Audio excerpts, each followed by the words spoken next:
Petra, India's premium steel doors. അഴകിലും ഉറപ്പിലും കാലാതീതം.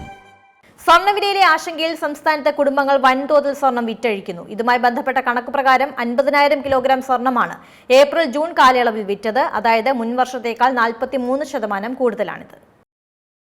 അടിപൊളി. സ്വർണ്ണവില മാറിമറിയുന്നു. എന്തും സംഭവിക്കാം. കുത്തനെ കൂടാം, കുത്തനെ കുറയാം. ആകാംക്ഷയുള്ള വിപണിയിലെ കാഴ്ചകളാണ് ഇപ്പോൾ എല്ലാവർക്കിടയിലും ചർച്ചാ വിഷയം.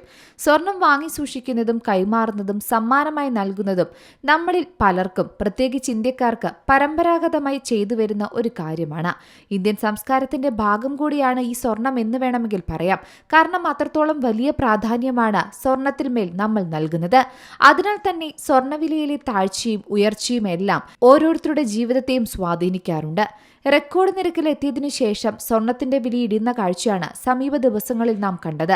ഇതോടെ സ്വർണം വിറ്റ് കാശാക്കാനുള്ള നെട്ടോട്ടത്തിലാണ് പലരും. സ്വർണ്ണവില ഇനിയും കുത്തനെ കുറയുമെന്ന് തന്നെയാണ് എല്ലാവരുടെയും ആശങ്കയ്ക്ക് മറ്റൊരു കാരണം. ഇന്ന് സ്വർണ്ണവിലയിൽ ഇടിവ് തുടരുന്നതും ഇനി പവൻ വില 1,00,000 താഴേക്ക് പോകുമെന്ന ആശങ്കയും ഉള്ളതുകൊണ്ട് തന്നെയായിരിക്കാം ഇത്തരത്തിലൊരു കാഴ്ച നമ്മൾ കാണുന്നത്.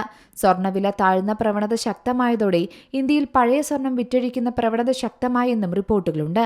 കഴിഞ്ഞ 3 മാസം കൊണ്ട് വിപണിയിലേക്ക് എത്തിയത് 50 ടൺ സ്വർണമാണ്. കേരളത്തിലടക്കം വലിയ തോതിൽ സ്വർണം വിപണിയിലേക്ക് എത്തുന്നുണ്ടെന്നും പറയുന്നു. വ്യാപാരികൾ തന്നെ പറയുന്നുണ്ട്, സ്വർണം വാങ്ങുന്നതിനേക്കാൾ ആളുകൾ ജ്വല്ലറികളിലേക്ക് സമീപിക്കുന്നത് സ്വർണം വിറ്റഴിക്കാനാണെന്ന്. അതായത് സ്വർണ്ണവില ഇനിയും കുറഞ്ഞാൽ ആഭരണങ്ങളുടെ മൂല്യത്തിന് ഇടിവ് വരുമെന്ന് ഭയമാണ് ഈ ട്രെൻഡിനുള്ള കാരണം. IBJI കണക്കനുസരിച്ച് ഏപ്രിൽ ജൂൺ വരെയുള്ള കാലങ്ങളിൽ ഇന്ത്യൻ കുടുംബങ്ങൾ ഏകദേശം 50 ടൺ സ്വർണ്ണമാണ് വിറ്റഴിക്കുന്നത്.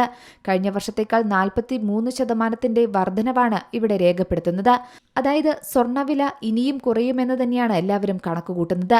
പഴയ ആഭരണങ്ങൾ കൈവശം വയ്ക്കുന്നതിനു പകരം അത് പണമാക്കി മാറ്റുന്നതാണ് ലാഭകരമെന്നും മിക്കവരും ചിന്തിക്കുന്നു. അന്താരാഷ്ട്ര വിപണികളിൽ സ്വർണത്തിന്റെ വിലയിടിവ് തുടരുകയാണ്. അമേരിക്ക ഇറാൻ സംഘർഷം മൂലം അസംസ്കൃത എണ്ണവില ഉയർന്നത് സ്വർണ്ണവിലയെ പ്രതികൂലമായി ബാധിച്ച ഘടകമാണ്. US ഫെഡറൽ റിസർവ് പലിശ നിരക്ക് വർദ്ധിപ്പിക്കുമെന്ന പ്രതീക്ഷകളും സ്വർണ്ണവിലയെ സ്വാധീനിച്ചു. ഇന്ത്യ എന്ന് പറയുന്നത് ലോകത്തിലെ ഏറ്റവും വലിയ സ്വർണ്ണ ഉപഭോക്താക്കളിലൊന്നാണ്.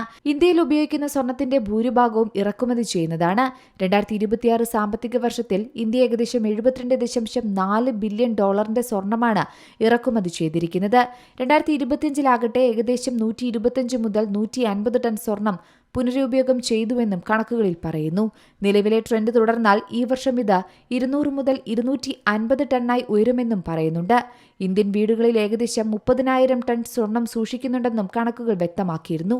എന്തായാലും സ്വർണം വാങ്ങുന്നതിനേക്കാൾ സ്വർണം വിൽക്കുന്നതിനാണ് ഇപ്പോൾ തിരക്ക് കൂടുതലുള്ളത്. News desk Zee Malayalam news. ഏറ്റവും പുതിയ വാർത്തകളും വിശേഷങ്ങളും വിരൽത്തുമ്പിലറിയാൻ സീ മലയാളം ന്യൂസ് എല്ലാ ഡിജിറ്റൽ പ്ലാറ്റ്ഫോമുകളിലും ലഭ്യം.